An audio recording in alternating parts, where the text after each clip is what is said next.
Hey Are we guys, live? Andrew. thanks for joining. We are live.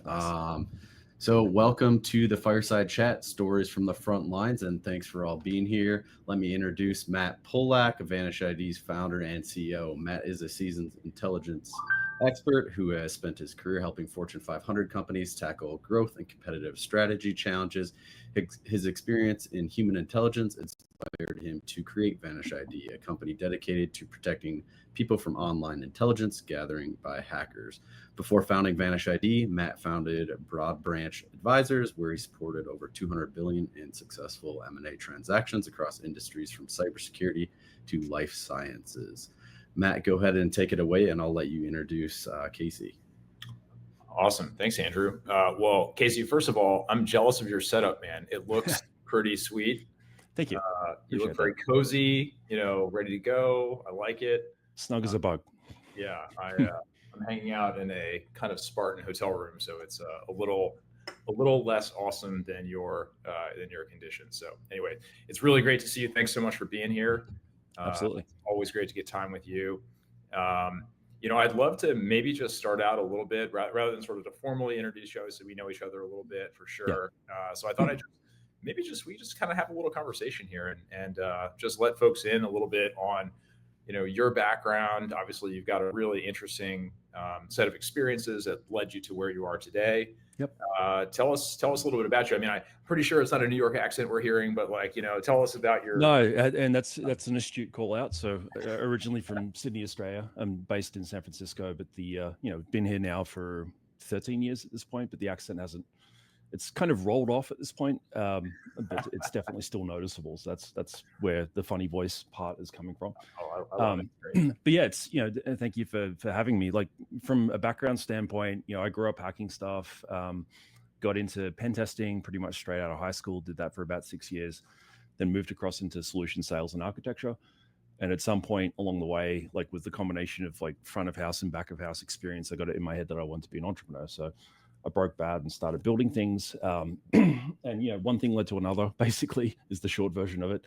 And, at a point along the way, probably about 2011, I had this thought that, from a defender standpoint, like we're here tasked with this idea of being able to outsmart a creative crowd of adversaries. And we're trying to do that with, singular individuals that are being paid by the hour and whatever automation we can get our hands on. And like, no matter how good that individual or that automation is, we're going to lose because of the math, right? So there was that part of it. The other part of it is growing up as a hacker and understanding that there were a lot of people like me that, enjoy thinking like a criminal, but don't want to be one, kind of hanging around and really like looking for an invite to be able to participate in defense and like counter offense and all those different things. So those two problems together were just kind of annoying the hell out of me, which you understand from a founder standpoint. Like founders get irrationally pissed off about things that they think that they can solve, and then they go off and do it. Yeah, you get this imbalance in your brain around whatever the thing is. And it keeps you up at night. And eventually it clicked that like, well, hang on a sec. Bugcrowd didn't invent bug bounty or vulnerable disclosure programs. Like those were prior art. But part of what was happening at the time was that, like I think it was Google, eBay, PayPal, they were starting to really talk about the success of actually engaging the security research community, and people were kind of leading in on that overall idea of crowdsourcing. So I started listening to that, and the light bulb went off at one point. It's like, what if I plug this thing into this thing and see what we can do? And now we're here. So very cool. And obviously there's Bugcrowd's seen tremendous growth. I know you guys announced some exciting financing rounds recently, relatively recently. Yeah. So it's definitely like, it's been an incredible ride, frankly, in terms of like the growth of the category, but then the growth of Bugcrowd as a company as well, within that and kind of leading that. We've raised $180 million to date. We're about 500 employees, a couple of thousand customers. There's probably 750,000 people signed up on the platform on the crowd side. So it's definitely sort of out of the garage in that sense. But it's been quite a ride. Yeah. You definitely graduated from out of the garage. There's no doubt. Yeah, definitely. Well, I think today, today's really, it's always good to get time with you, but I think especially for the folks that are here for Unicon, a lot of them are coming from the red teaming side of the house, purple teaming side of the house, right? So I think your background and experience, is super relevant to them, obviously, and then the work that you and the team are doing at Bugcrowd is obviously super relevant to them. And there's so many things that I want to ask you about, but and we're going to get into talking about some real life stories from the headlines kind of stuff, but I'm really curious, maybe for the benefit of folks that are listening, if there's anything in particular that you want to highlight about things that are maybe new or exciting going on at Bugcrowd. I mean, I know a couple things we could talk about there, given that. No, for sure. I mean, in general, I think, in terms of what Bugcrowd does, we're best known as like a bug bounty platform, which kind of annoys the heck out of me and is encouraging at the same time. I think the overall concept of like soliciting, security researcher or red teamer or just general hacker feedback, and then paying them when they find something that's valuable, like that's kind of the origin of the idea, and that's really what we're best known for and a big part of what we do. The bigger thing that we've built and that we're actually executing on is this idea of like how much of that creativity that we can access on the researcher side, how much of that can we actually appropriate into the different things that organizations need to solve specific to them, right? So it's not just a VDP or a bug bounty problem. We apply the crowd in the context of like red teaming, pen testing, some of the kind of more traditional, I guess, if you'd call it that, security service offerings. So yeah, that's a lot of what we've kind of built the whole way along. Like I like to describe the platform as like Match.com for people that break computers, because there is definitely an element of like pairing the right skills with the right target and doing all of those different things. That's kind of what we've done. But yeah, in terms of what we've been doing lately, it's been really quite a strong push into the red teaming side of things. How do we take this creativity that we've got access to and the ability that we have to deliver it and use that to do like proper adversarial emulation and actually help customers, not just find vulnerabilities, but actually understand better how attackers think. Like, to me, that's kind of a natural byproduct of everything that we do. But when, the market goes out and deliberately tries to consume that, they call it red teaming. And we've been, basically building out an offering that really focuses on that particular outcome. Nice. Yep.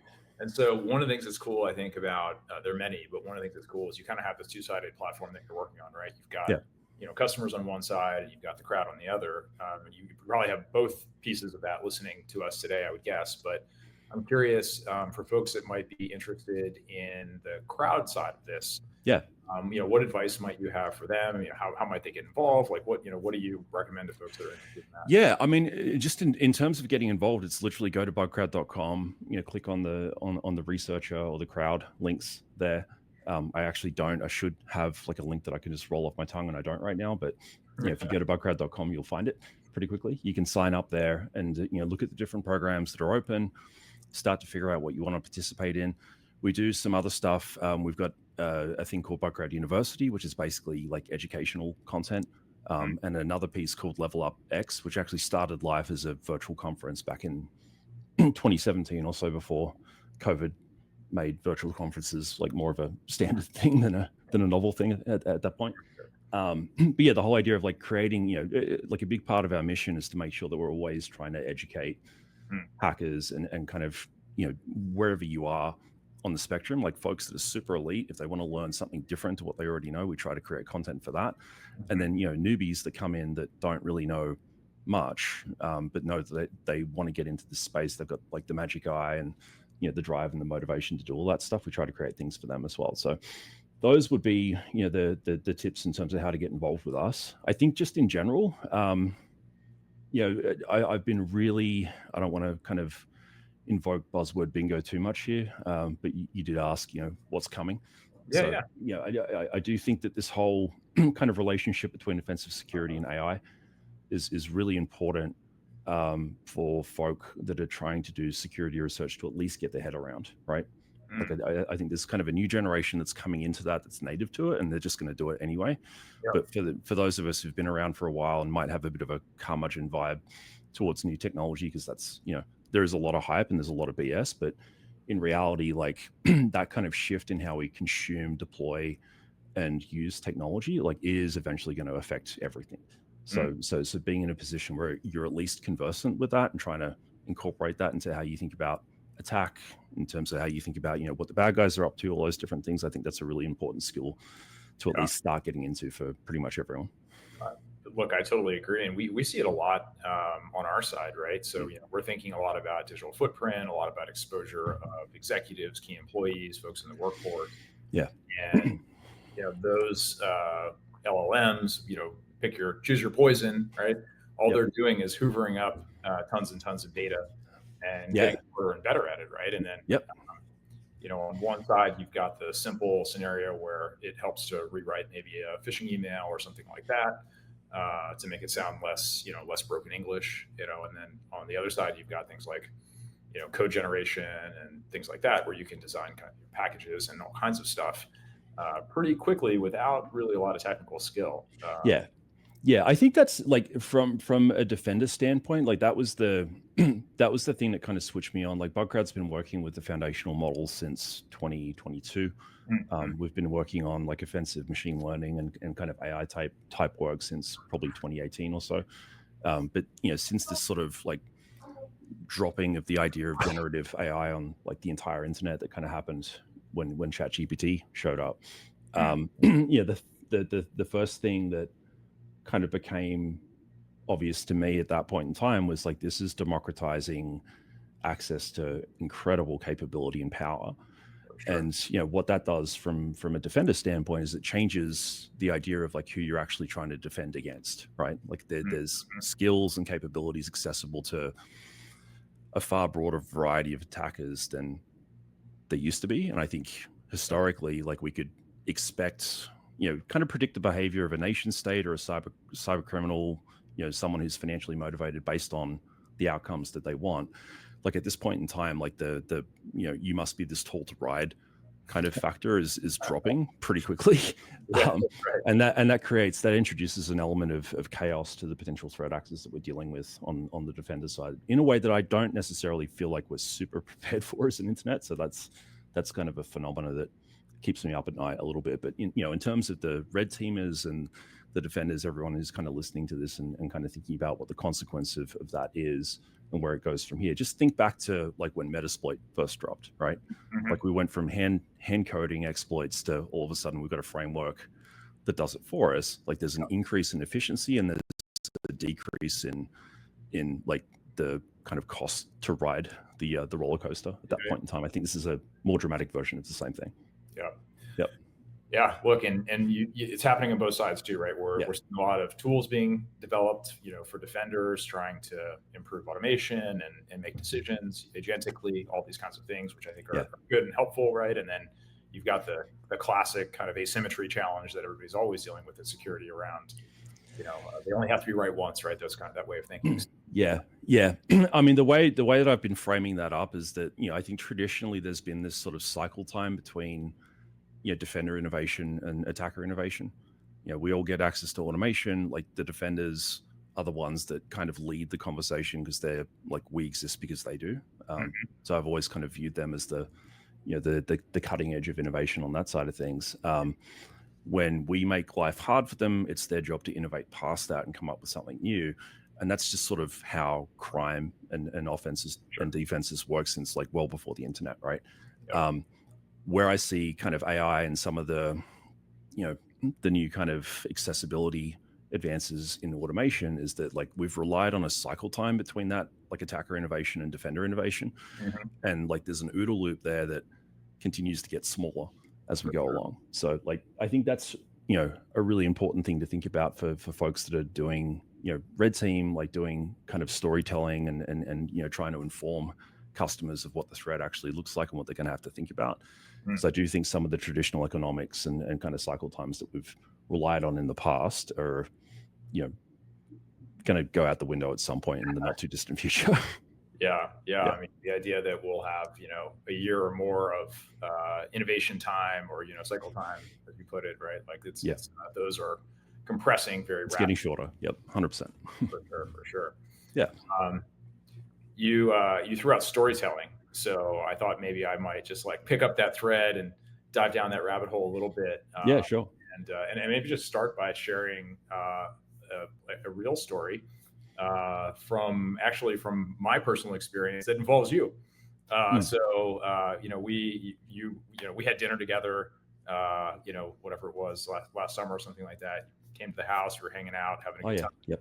Yep. And have some kids. The kids were there, and we were talking about your background, and my son was like, "Wait, you're a hacker? What's going on here?" Right? He got really interested in it.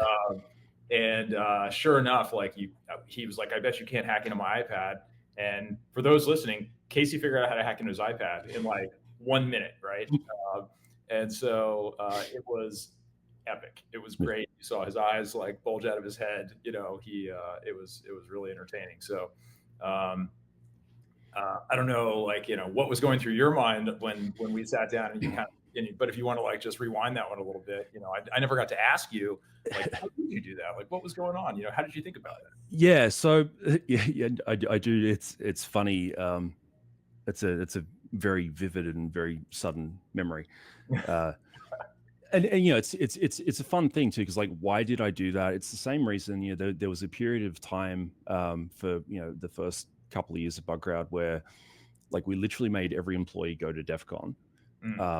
And part of employee onboarding was teaching folk how to pick locks. And that second part, I think, was the same thing I was trying to, aside from just showing off and having some fun and being the cool guy over for dinner or whatever, trying to demonstrate for your son, when you see this stuff happen in real life, it hits you different. And I think if you can actually be a part of participating in creating that effect, then that hits you different as well. So what we do with new employees is teach them how to pick locks. And it didn't matter, security, engineering, G&A, sales, marketing, all of it. The part that we wanted to get to was that bit where the lock goes pop, right?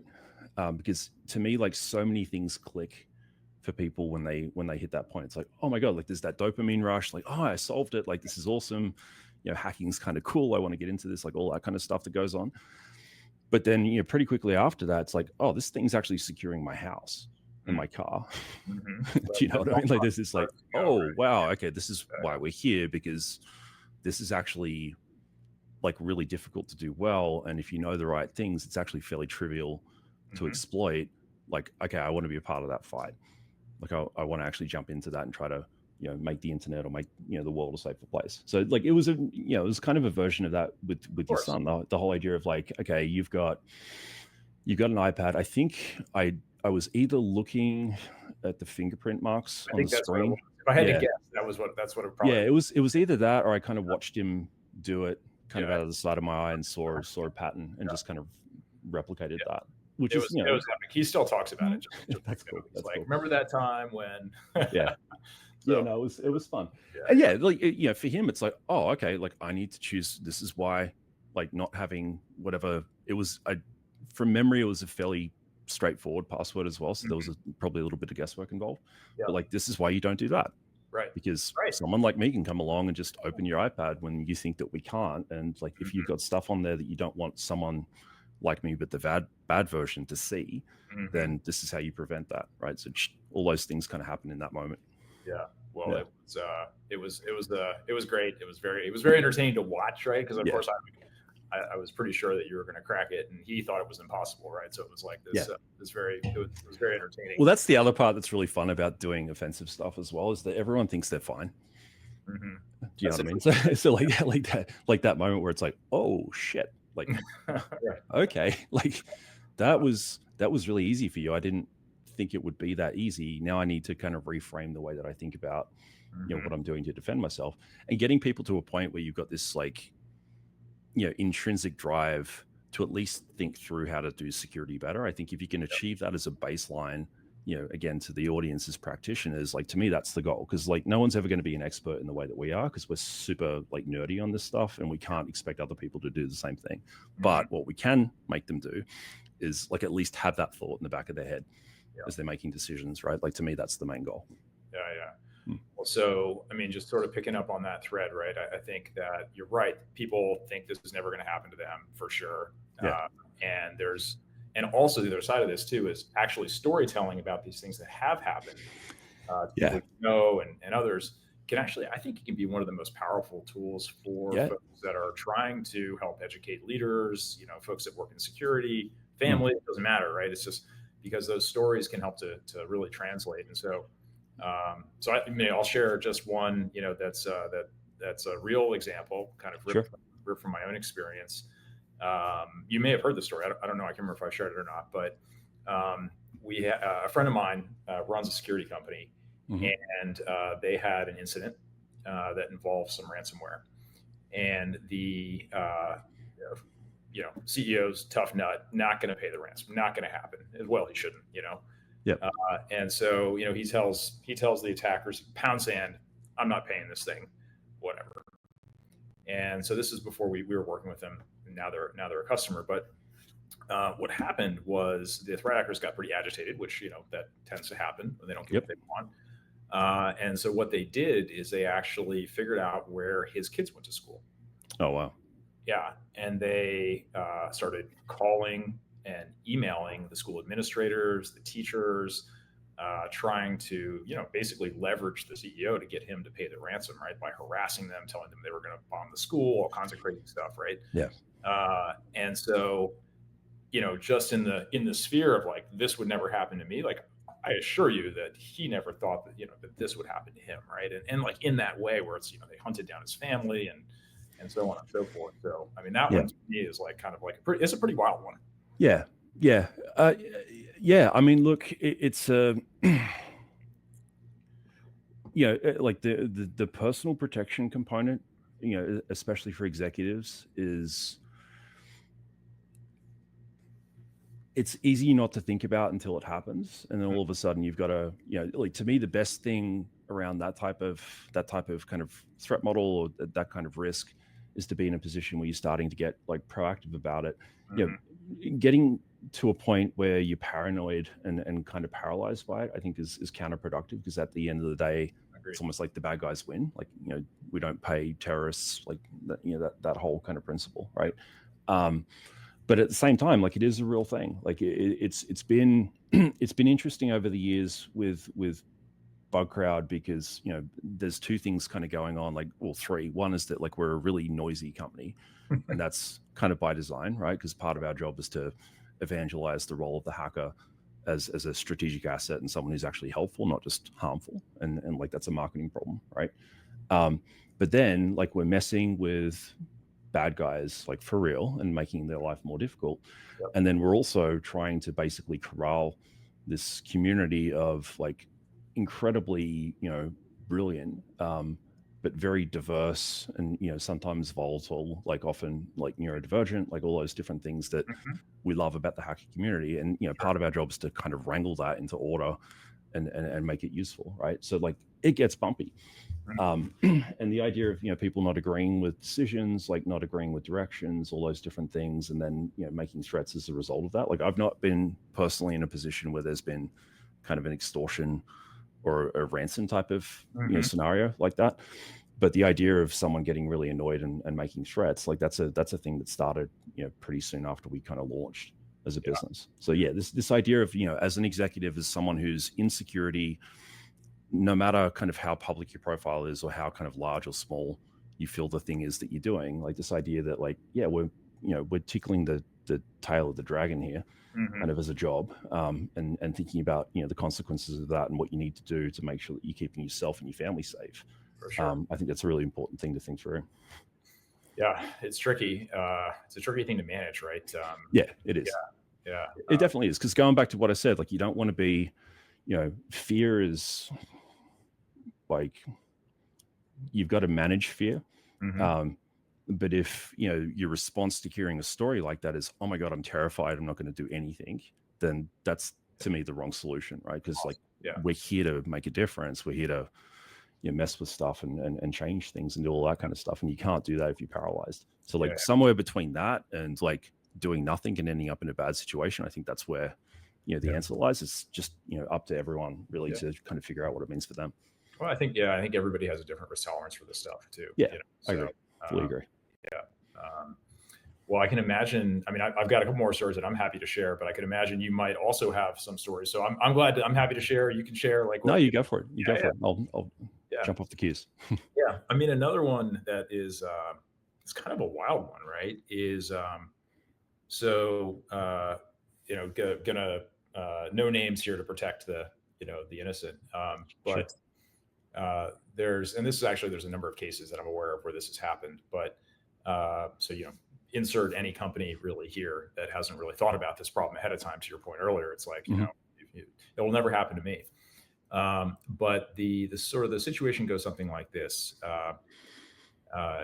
large company, executive team was targeted, but not in a way that you might think. So what happened was the threat actors had identified them as being very high net worth individuals. Right. They had done some reconnaissance around the organization to figure out who their different providers were. And they decided that what they wanted to do was to go after the 401k accounts of the executives. And so what they did was they did all the recon that they would do on an individual. So anybody who had listened to Danielle's session before this, talking about recon on individuals, looking at things like data brokers, dark web, to find a lot of PII. So what they did is they got enough for the executive team to be able to call into the 401k provider and impersonate the executives. Right. And the scam went something like this: hey, I'm retiring, or I'm changing jobs or something like that, and I want to have a check mailed out for I want to liquidate my account and have a check mailed out so that I can show my spouse or partner, look how much money I saved for retirement, whatever. Like that was how it went, right? Right. And of course, the 401k provider had some protections in place. Their whole thing was, well, we're only going to mail the check to the address that we have on file. And the threat actor, of course, knew this already. And they said, that's great. I'm so glad you have these protections in place. We'll keep an eye out for the check, right? So 401k company drops a check in the mail. Little did the 401k company know that the attacker had already been to the post office to change the forwarding address Oh, wow. to somewhere else. Yeah, right. And these guys made off with millions. Yeah. And it took obviously a huge amount of investigation that followed all that kind of stuff, as you would imagine. But it's one of those things where, to your point, it'll never happen to me. And a lot of personal data used to go after these folks. So totally. I think like on the war story side of things, and kind of harking back to that, one of my favorite bug chains that I can talk about that I've seen kind of discovered in a Bugcrowd context was at an automotive, like a car hacking event that we put on in 2018, I think it was. And it was really cool, like seeing all these different, these kind of different skill sets, kind of self-organized. Like someone knew cloud, someone knew radio, someone knew like, what's the OS, the BlackBerry operating system that runs on cars, like QNX. All these different kind of components that you've got to have, like they all go fairly deep. So everyone's got kind of a depth in a particular area, and they start to kind of come together to get a chain done. And the best kind of bug that came out of that particular event was basically CAN bus injection through, I think it was either the LiDAR or the radar on the front of the car, right? Which is wild. Insane when you think about like everything that's going on there. But kind of going to your point, right? Like the LiDAR wouldn't have been considered, like cars are a whole, especially at that point in time, like one of the things that happened there was that, the traditional kind of network security model of a vehicle was that if you're inside the car, you're trusted, and if you're outside, you aren't, right? But then, when people started to put like internet connected head units inside the vehicle, all of a sudden that boundary breaks down, and you start to kind of reveal, the security and trust deficiencies of the internal like network of the car, right? This was another example of that, because there was an input that could come in from the outside that just kind of wasn't thought through on the design side of things. And this was possible. I mean, some of the stuff, you can send an EOL command to the airbag through the CAN bus, which will detonate the airbag, and that's a thing that is there by design, but because that was implemented before this idea of like CAN bus security started to kick in, like all of a sudden you can do that from outside the car. So kind of going back to what you were saying with like the pretexting and all of the OSINT information gathering to kind of understand that attack surface for the individual.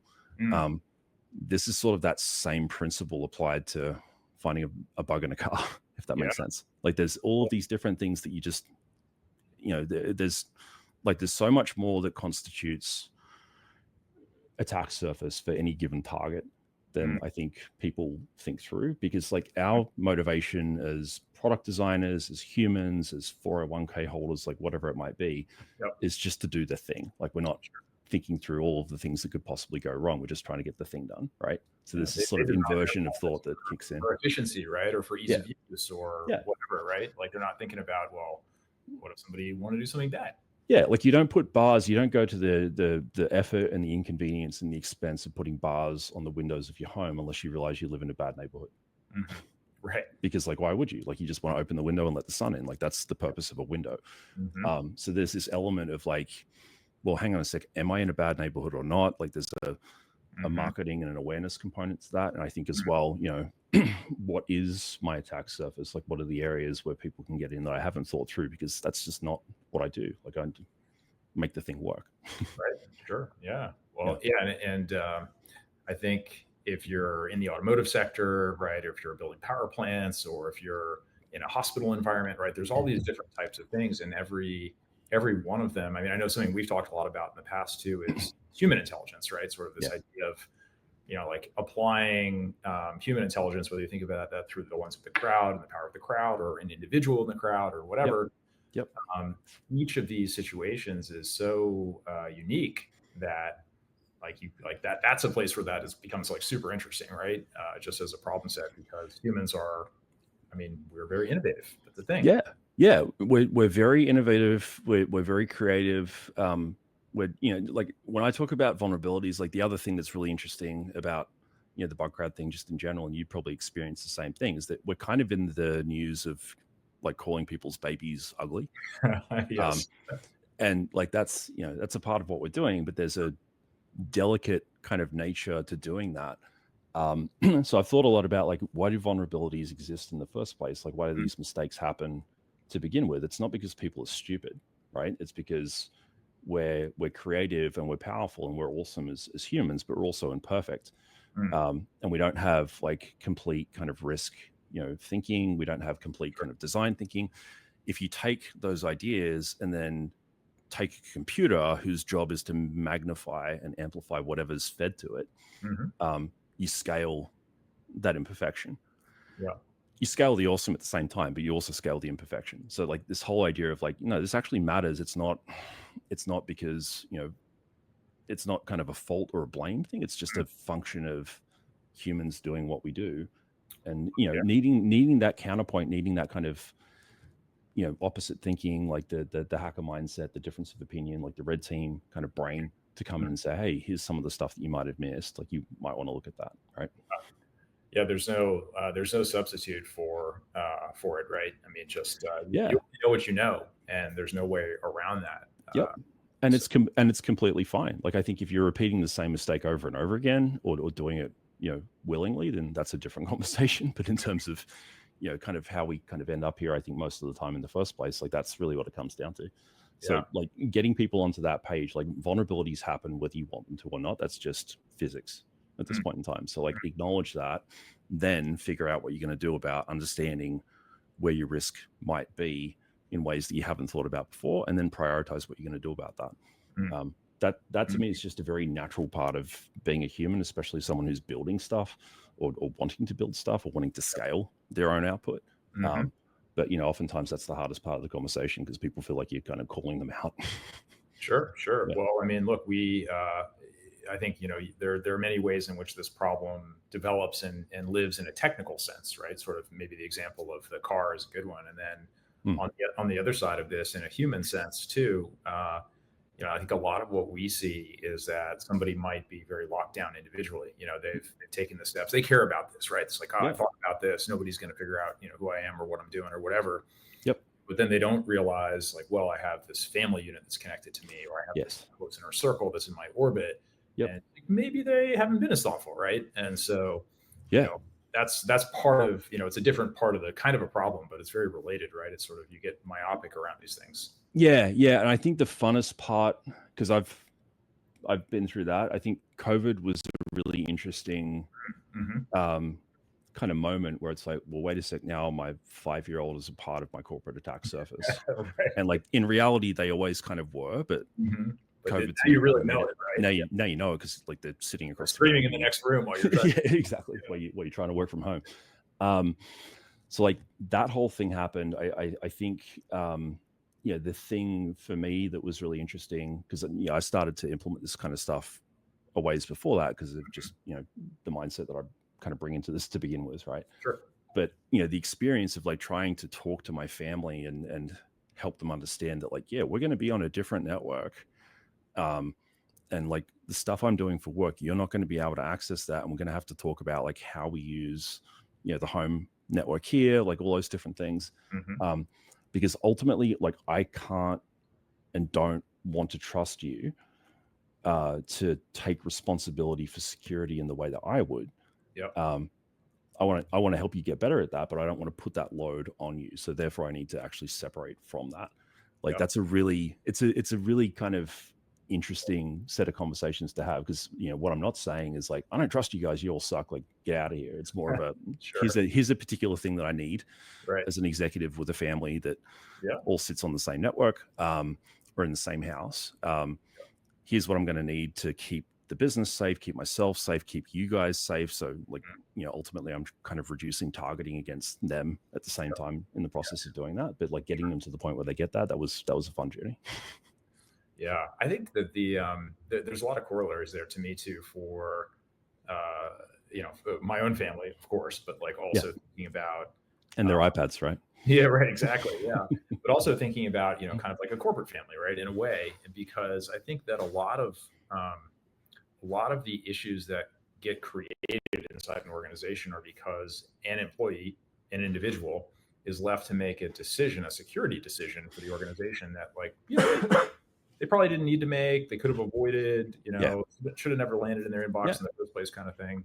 Yep. And so much in the same way you were thinking, you didn't say this, but sort of what I heard was thinking about kind of like system design a little bit, just sort of like how's our system, in this case, your home network or your family dynamic, designed in a way to remove the need for them to make a decision that could be wrong.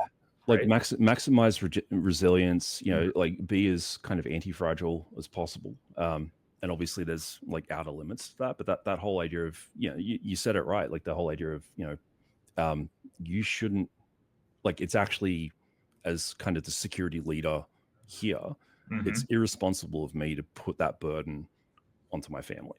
Yep. Like that's actually a me thing, right? So it's not so much about them or how good or bad they are. It's like, no, this is a system level problem that like I need to solve. Sure. And you kind of take it forward from there. Right. You understand the problem. You know more than they know, right? You've got more. So in this particular area, 100%. And I think the same thing applies corporately. It applies, like, to me, this is just sort of a general life principle in a lot of ways, but it definitely applies in the corporate kind of space as well as at home. Yeah. I think we just have a couple minutes left. So, I just want to circle back around and just, I think we hit a bunch of really interesting things in our conversation today about you, about Bugcrowd, about, a couple war stories. I'm curious if there's anything that we didn't get a chance to highlight that you think is like maybe around the corner for, for the organization that you want to talk about. Yeah.